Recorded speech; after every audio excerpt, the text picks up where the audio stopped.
জাহান্নামীরা জাহান্নামের মধ্যে আযাব ভোগ করতে করতে করতে করতে আল্লাহরে ডাক দিবে। দুনিয়া দুইবার সৃষ্টি করলে যত বছর বয়স এই পরিমাণ পরে আল্লাহ বলবে, বল কি বলবি। জাহান্নামীরা বলবে, আল্লাহ একটু মরণ দাও আমাদেরকে। আল্লাহ পাক রব্বুল আলামিন ওই যে বললাম একটা প্রাণী, এই মরণ নামক প্রাণীটাকে জান্নাত আর জাহান্নামের মাঝখানে রাইখা জবাই করে আল্লাহ জাহান্নামীদেরকে বলবে, ইয়া আহলান নার খুলুদুন লা মাউতা ফিহা, এ জাহান্নামীরা চিরস্থায়ী জাহান্নামে থাকো, আজকের পর আর কোনো মরণ নাই। জান্নাতীদেরকে আল্লাহ বলবে, ইয়া আহলাল জান্নাহ খুলুদুন লা মাউতা ফিহা, এ জান্নাতীরা চিরস্থায়ী জান্নাতে থাকো, আজকের পর আর মরণ নাই। আমি আল্লাহ চিরস্থায়ী জান্নাতের সার্টিফিকেট দিয়ে দিলাম। এই জান্নাতের ব্যাপারে আল্লাহ বলেন, সারিউ ইলা মাগফিরাতিম মির রাব্বিকুম ওয়া জান্নাহ, জান্নাত পাওয়ার প্রতিযোগিতা তোমরা তাড়াতাড়ি করো, বেশি পরিমাণ করো। জান্নাতীরা জান্নাতের মধ্যে আছে, আনন্দ উল্লাস করবে, প্রচুর পরিমাণ আনন্দ, ভরপুর আনন্দ করবে। হঠাৎ জান্নাতীরা একদিন কানের মধ্যে শুনতে পাবে কে যেন তাদেরকে ডাক দিয়ে বলবে, আসসালামু আলাইকুম ইয়া আহলাল জান্নাহ, হে জান্নাতীরা তোমাদেরকে সালাম। জান্নাতীরা চারদিকে তাকায় দেখে কাউকে দেখা যায় না। গায়েব থেকে একটা আওয়াজ আসবে, এই সালাম অন্য কেউ দেয় নাই, আমি আল্লাহ তোমাদেরকে সালাম দিলাম। আল্লাহর সালাম পাইতে সবাই রাজি আছি না নাই? আল্লাহ সালাম দেওয়ার পর জান্নাতীদেরকে আল্লাহ প্রশ্ন করবেন, হাল ওয়াজাদতুম মা ওয়াদা রাব্বুকুম হাক্কা, আমি আল্লাহ তোমাদেরকে যেই যেই নিয়ামত দিলাম তোমরা পাইছো কিনা। জান্নাতীদের মধ্যে গ্রুপ হবে দুইটা, এক দল বলবে ওয়াজাদনা মা ওয়াদানা রাব্বুনা হাক্কা, আল্লাহ তুমি যা যা ওয়াদা করছো সব আমরা পাইছি।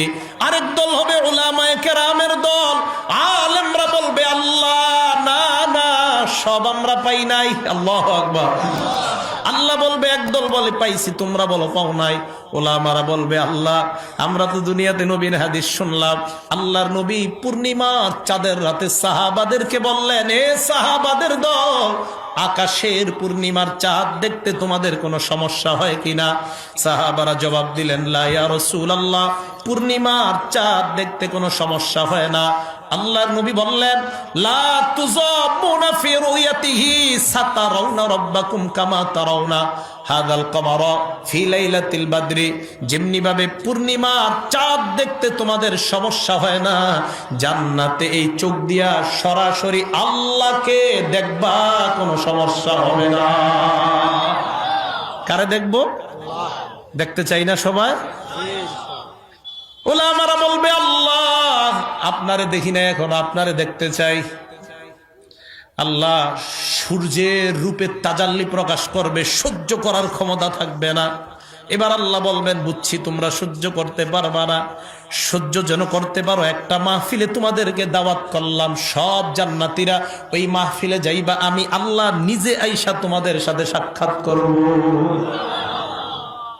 দাওয়াত দেওয়ার পর জান্নাতীরা কয়, আল্লাহ মাহফিলটা কোথায় হবে? আল্লাহ বললেন, একটা মাঠ আছে, মাজিদ নামক মাঠ। সূরা কফের 35 নম্বর আয়াত আল্লাহ বলেন, এই মাজিদ নামক মাঠে তোমাদেরকে দাওয়াত দিলাম, ওখানে তোমরা যাইবা, সবাই যাইবা। জান্নাতীরা দাওয়াত পাওয়ার পর মাজিদ নামক মাঠে যাওয়ার প্রস্তুতি শুরু করে জান্নাতীরা। আপনারা যেমন তাফসিরের মাহফিলে আসার প্রস্তুতি থাকে একটা, তো এই প্যান্ডেলটা বানানোর একটা প্রস্তুতি ছিল না আগে? নাকি প্রথম দিন বানাইছে না আরো আগে বানাইছে? মাহফিল কালকেই বানানো হয়েছে না আগে থেকে তৈরি শুরু হয়েছে? আল্লাহ হুরগেলমানদেরকে বলবেন, সুবহানাল্লাহ, একটা বিশেষ অতিথির আর একটা প্রধান অতিথির আর একটা সভাপতির মাঠের দিকে তাকায় আল্লাহ বলেন, এ হুরগেলমানের দল, আমার প্রত্যেকটা জান্নাতি বসার জন্য এক একটা রাজকীয় সিংহাসনের ব্যবস্থা করে দাও। সব জান্নাতীদের জন্য আল্লাহর মাহফিল বানানো শেষ, প্যান্ডেল বানানো শেষ, স্টেজ বানানো শেষ। এবার জান্নাতীরা যাওয়ার পালা। জান্নাতীরা যখন রওনা করবে রওনা করার আগে একটু মাঠের ব্যাপারে বলতে চাই। জিবরিল আমিন একটা প্লেট নিয়ে একদিন নবীর কাছে আসলেন, কোন বর্ণনা একটা মানচিত্র নিয়ে। হাবিব প্রশ্ন করলেন, মা হাজা ফিয়াদিকা, তোমার হাতে এটা কি? জিব্রাইল বললেন, ইয়া রাসূলুল্লাহ, একটা মানচিত্র আপনার কাছে নিয়ে আসলাম। আল্লাহর নবী প্রশ্ন করলেন, কিসের মানচিত্র? জিব্রাইল বললেন, আল্লাহ একটা মাঠে মাহফিল করবেন, মাঠটার নাম মাজিদ নামক ময়দান, ওই ময়দানের একটা মানচিত্র নিয়ে আসলাম। আল্লাহর নবী বলেন, কেন আনলা? জিব্রাইল জবাব দেয়, ইয়া রাসূলুল্লাহ, 600 ডানা দিয়ে আল্লাহ আমাকে বানাইছে। একটা ডানায় এত শক্তি আল্লাহ দান করছেন, পুরা দুনিয়াটা আমি আসমানে উঠায় আছাড় দিতে পারি, এত শক্তি আল্লাহ দান করছেন। আল্লাহর কাছে সেজদায় পড়ে রইলাম, আল্লাহ তুমি আমাকে আমার 600 ডানা পরীক্ষা করার ক্ষমতা দিয়ে দাও। আল্লাহ কয়, জান্নাত ঘুরো। 8 জান্নাত ঘুরলাম, 7 জাহান্নাম ঘুরলাম, সব ঘুরলাম, ঘুরার পরেও আমার সামান্য শক্তি খরচ হয় না। আল্লাহর কাছে বললাম, আল্লাহ আমার 600 ডানার পরীক্ষা করতে চাই। এবার আল্লাহ বললেন, জিবরিল যাও যাও, মাজিদ নামক একটা মাঠ আছে, ওই মাঠের মধ্যে যাও, মাঠটা দেখে আসবা, মাঠটা কেমন। জিবরিল বলেন, আমি মাঠের মধ্যে গেলাম। যাওয়ার পর সামনের দিকে আমি চলতে লাগলাম। এই প্রথম একটা ডানার শক্তি আমার শেষ হয়ে যায়, দ্বিতীয় ডানাটা আমি ছাড়লাম, দ্বিতীয় ডানার শক্তি আমার শেষ হয়ে যায়, 3 নাম্বার ডানা ছাড়লাম, 4 নাম্বার ডানা ছাড়লাম, করতে করতে 100 ডানা আমি ছেড়ে দিলাম। 100 ডানা ছেড়ে দেওয়ার পর আমি ক্লান্ত হয়ে গেলাম, আবার 100 ডানা ছাড়লাম। এইভাবে করতে করতে আমি আমার 600 ডানা দিয়ে উড়া আরম্ভ করলাম। যেই মাত্র আমার 600 ডানার শক্তি শেষ হয়ে যায়, আল্লাহর দরবারে আমি সেজদায় পড়ে গেলাম। আল্লাহকে বললাম, আল্লাহ তাইতু আখিরতু সাজিদান লাক, আমি ক্লান্ত হয়ে গেলাম, তাই তোমার দরবারে সেজদায় পড়ে গেলাম। আল্লাহ বলেন, জিবরিল মাথা উঠাও। জিব্রাইল মাথা উঠায় আর বললেন, আল্লাহ আমি 600 ডানা দিয়ে এই মাঠটা প্রদর্শন করলাম। মাবুদ, আমার জানতে মন চায় কতটুকু মাঠ আমি ঘুরে শেষ করতে পারলাম। আল্লাহ জিবরিলকে বলে, জিব্রাইল ওই মাঠের একটা কোনা ঘুরে শেষ করতে পারলাম। এত বড় মাঠের মধ্যে মাহফিল হবে, তৈরি, মঞ্চ তৈরি, স্টেজ তৈরি, সব জান্নাতীরা মাহফিলে গেছে। সুবহানাল্লাহ। আল্লাহ আমারে আপনাদের সবাইকে ওই মাহফিলে বসার তৌফিক দান করেন। সিংহাসনের মধ্যে বসার পর সব জান্নাতীরা স্টেজের দিকে তাকায় দেখে স্টেজে নবী, সব নবীরা স্টেজে বসা। কয়টা চেয়ার? চেয়ারের দিকে তাকায় দেখে চেয়ার 3টা খালি। কি ব্যাপার, চেয়ার খালি কেন? চেয়ার খালি দেখা জান্নাতীরা মনে মনে একজন আরেকজনকে বলতে লাগলো, চেয়ার খালি কেন? হঠাৎ ঘোষণা করা হবে, এখন বিশেষ অতিথি তার আসন গ্রহণ করবে। সুবহানাল্লাহ। সব তাকায় আছে বিশেষ অতিথির চেয়ারের দিকে। হঠাৎ তাকায় দেখবে বিশেষ অতিথির আসনে দাউদ পয়গম্বর বসে যায়। সব জান্নাতীরা দাউদ নবীর দিকে তাকায় চিন্তা করবে, কি বড় মর্যাদার পয়গম্বর, দাউদ পয়গম্বর আল্লাহর মাহফিলের বিশেষ অতিথি হয়ে গেলেন। এবার জান্নাতীরা চিন্তা করতে থাকবে, প্রধান অতিথির আসনটা জানি কারা গ্রহণ করবেন। বার ঘোষণা করা হবে, প্রধান অতিথি তার আসন গ্রহণ করবে। জান্নাতীরা তাকায় দেখবে প্রধান অতিথির আসনে আইসা আমার আপনার সকলের প্রাণের স্পন্দন, আল্লাহর দোস্ত আখিরি জামানার পয়গম্বর এসে প্রধান অতিথি হয়ে যায়। আল্লাহর নবীর দিকে এক দৃষ্টিতে সবাই তাকায় থাকবে। আহারে, এই সুন্দর চেহারাটার মধ্যে বুঝি তায়েফের ময়দানে রক্ত ঝরাইছে, উহুদের ময়দানে দান শহীদ করেছে বুঝি এমন সুন্দর চেহারাওয়ালা, এমন একটা চরিত্র মাধুর্য, এমন একটা রুরানি চেহারাওয়ালা মানুষের চরিত্র নিয়ে বুঝি বাংলার গুটি কয়েক নাস্তিক মাঝে মাঝে কথা বইলা মুসলমানদের হৃদয়ে কষ্ট দেয়। আমি আজ স্পষ্ট ভাষায় উলামায়ে কেরামের সামনে আপনাদেরকে ওয়াদা করাইতে চাই, আমরা মুসলমান হিসাবে আওয়ামী লীগ বিএনপি পরিচয় এটা যার যার ব্যক্তিগত পরিচয়। আল্লাহর নবীর ইজ্জতের উপর সামান্য কোনো আঘাত যদি কেউ করতে চায়, জীবন দিয়ে হলেও সবাই এক প্ল্যাটফর্মে দাঁড়াইয়া তাদের বিরুদ্ধে আমরা জিহাদ ঘোষণা করলাম। নবীর কোন দুশ্মনরে ছাড় দেওয়া যাবে? বলেন যাবে? এই ব্যাপারে মুসলমান এমপি, মন্ত্রী, আওয়ামী লীগ, বিএনপি, জামাত, জাতীয় পার্টি সব এক। নবীর দুশ্মনদেরকে কোনো ছাড় নাই।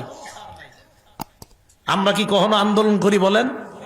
কিছুদিন পর পর খোসা মারে ওলামায়ে কেরাম যেন আসে আর তাদেরকে যেন একটা জঙ্গিবাদের উপাধি দেওয়া যায়, এরকম। আমাদের শেখুল হাদিস আল্লামা আজিজুল হক রহমতুল্লাহ আলাইহি যমুনা টেলিভিশন চিন্তা করে কিভাবে খোসাটা দেওয়া যায়। ওনারে যদি জঙ্গি বানানো যায় তো কওমি মাদ্রাসার সব প্রায় লাখ লাখ ছাত্র ওনার ছাত্রের ছাত্র, তার মানে আমরা সবাই ওনার ছাত্র। হয়তো উনি আমাদের সরাসরি উস্তাদ, না হয় দাদা উস্তাদ, এইভাবে তো আমাদের উস্তাদ। শেখুল হাদিস আল্লামা আজিজুল হক রহমতুল্লাহ কাছে আমারও পড়ার সৌভাগ্য হয় নাই, কারণ হুজুর ততদিন বুখারী পড়ানো শেষ, আমি 2010-11-তে ফারেক হয়েছি। তো শেখুল হাদিস আল্লামা আজিজুল হক রহমতুল্লাহ আলাইহি ওনাকে যমুনা টেলিভিশন কি বললো? জঙ্গি আখ্যায়িত দিতে চাইলো। এটা করতে পারলে সব মুসলমান ওলামায়ে কেরামকে জঙ্গি বানানো যাবে। আমরা স্পষ্ট ভাষায় বলতে চাই, ওলামায়ে কেরাম জঙ্গি না, জঙ্গিবাদের সাথে কোনো সম্পৃক্ততা নাই, বরং থাকলে এদেশে প্রমাণ হয়ে যে কলেজ ভার্সিটির মধ্যে জঙ্গির সম্পৃক্ততা পাওয়া হয়েছে। আসেন, প্রধান অতিথিকে ভুলে গেছে মুহাম্মদ সাল্লাল্লাহু আলাইহি সাল্লাম। তো সবাই অপেক্ষায় আছে সভাপতির আসনটা কে জানি গ্রহণ করে। সব অপেক্ষায় নবীজির দিকে তাকায় আছে এক দৃষ্টিতে, সভাপতির আসনের দিকে তাকায় আছে। হঠাৎ জান্নাতীরা তাকায় দেখবে সভাপতির নাম ঘোষণা করা হবে। সভাপতির আসনের দিকে তাকায় দেখে সভাপতির আসনে ঈশা অন্য কেউ নয়, আমার আপনার নবী বলি সকলের সৃষ্টিকর্তা আল্লাহ এসে বসে যায়। সব জান্নাতীরা আল্লাহর দিকে এক দৃষ্টিতে 40 বছর তাকায় থাকবে। আল্লাহ 40 বছর পর বলবে নজর নামাও, হাল মিম মাজিদ, আর কোন নেয়ামত তোমরা চাও? জান্নাতীরা বলবে আল্লাহ আরো কোন নেয়ামত আছে কিনা? আল্লাহ জবাব দিবেন এখনো তো শুরুই হয় নাই। দুনিয়ার মধ্যে মাহফিলে তোমরা গজল গাইতা, আমার মাহফিলেও গজল হবে। মিকাইলকে বলবে মিকাইল তুমি হাম পাঠ করো। মিকাইল আল্লাহর শানে হাম পাঠ করা আরম্ভ করবে। তাকায় দেখবে জান্নাতীরা খালি মুখে বসা। আল্লাহ বলবে খারাপ দেখা যায়, প্রত্যেকের হাতে গ্লাস ধরায়া দাও, শরাবান তহুরা ডাইলা দাও। আমার জান্নাতীরা শরাবান তহুরা পান করবে, তালে তালে মিকাইলের সঙ্গীত শুনতে থাকবে। এটা আমরা পাবো ইনশাআল্লাহ। বলেন সবাই ইনশাআল্লাহ। এটা তারা পাবে না যারা 31st নাইট, কয়েকদিন পর এই 31st নাইটে যারা মদ খেয়ে মাতাল ভাবে সারাটা রাত কাটাবে, তাদের জন্য এই নেয়ামত নাই, তাদের জন্য এই নেয়ামত হারাম। 31st নাইট বুঝেননি? আসতেছে কিছুদিন পরে। এত পরিমাণ মদ বিক্রি হবে আমাদের দেশে, এত পরিমাণ মদ বিক্রি হবে, এত পরিমাণ মদ বিক্রি হবে। এইগুলারে আবার কিভাবে যে কোন দিকে যে যাইতেছে দেশ আল্লাহ জানে। আমাদের দেশের স্বাধীনতার স্থপতি বঙ্গবন্ধু শেখ মুজিব, ওনার জন্য দোয়া মাহফিল করা উচিত। উল্টা ওনার জন্য নর্তকী এনে নাচিয়ে ওনার প্রতি শ্রদ্ধা করা হয় নাই, ওনাকে অশ্রদ্ধা করা হয়েছে। ওনার মতে এটা ভক্তি প্রদর্শন করা হয় নাই, এটা একজন স্থপতির প্রতি সম্মান দেখানো হয় নাই। ওনার জন্য দোয়ার আয়োজন হবে, ওলামায়ে কেরাম দোয়া করবে। নর্তকীদের নাচের জন্য এই দেশের মুসলমানরা আর ওলি আউলিয়ারা এই দেশের মধ্যে আসে নাই। এটা ইসলামের দেশ, মুসলমানের দেশ। এই জায়গায় ইসলামী সংস্কৃতি চলবে, অন্য কোন সংস্কৃতি এই দেশে স্থান দেওয়া যাবে না। এটা হলো মুসলমানের দেশ। সভাপতিকে আল্লাহ বলবে আর কিছু চাও? শরাবান তহুরা পান পর্ব শেষ, আর কি চাও? জান্নাতীরা বলবে আল্লাহ আরো আছে। আল্লাহ কয় শুরুই তো হয় নাই। দুনিয়ার মধ্যে তোমাদের মাহফিল কোরআন তেলাওয়াত করতা, আমার মাহফিলে কোরআন তেলাওয়াত হবে। দাউদ নবীর দিকে তাকায় বলবে দাউদ পয়গম্বর, কত সুন্দর একটা কণ্ঠ আমি আপনাকে দান করলাম, জাবুর কিতাব দিলাম, এই কণ্ঠের মাধ্যমে আপনি জাবুর কিতাব তেলাওয়াত করতেন। আকাশের পাখিগুলা আইসা আপনার পাশে বসে যাইতো, নদীর মাছগুলা নদীর কিনারায় এসে যাইতো। দাউদ পয়গম্বর, আপনি আপনার সুললিত কণ্ঠে জান্নাতীদেরকে কোরআন শোনায়া মুগ্ধ করে দেন। দাউদ নবী তেলাওয়াত করবে তাবারাকাল্লাযী বিয়াদিহিল মুলকু ওয়া হুয়া আলা কুল্লি শাইইন কাদির। দাউদ নবী সূরা মুলক তেলাওয়াত করবে। দাউদ নবীর তেলাওয়াতটা জান্নাতীরা একদিন দুই দিন নয় 40 বছর উপভোগ করবে। আল্লাহ পাক বলবেন আর কি চাও? জান্নাতীরা বলবে আল্লাহ আরো কিছু আছে কিনা? আল্লাহ কয় শুরুই তো হয় নাই।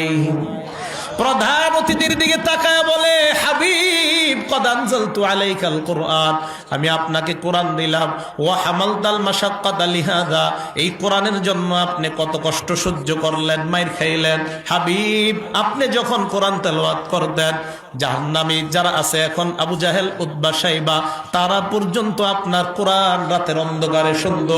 হাবিব এত সুন্দর একটা কণ্ঠ দান করলাম, এই কণ্ঠের মাধ্যমে আজকে কোরআন শোনায় জান্নাতীদেরকে মুগ্ধ করে দেন।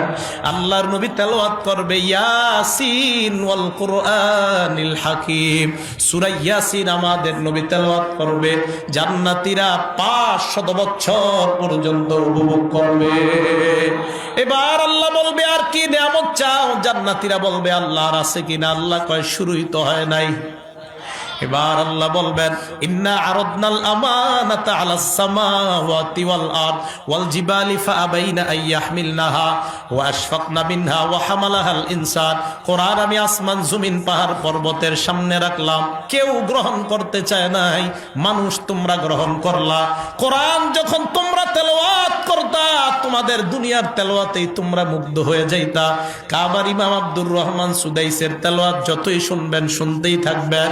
আমাদের দেশের একাধিক গর্ব সন্তান, তাদের তেলাওয়াত শুধু শুনতেই মন চায়।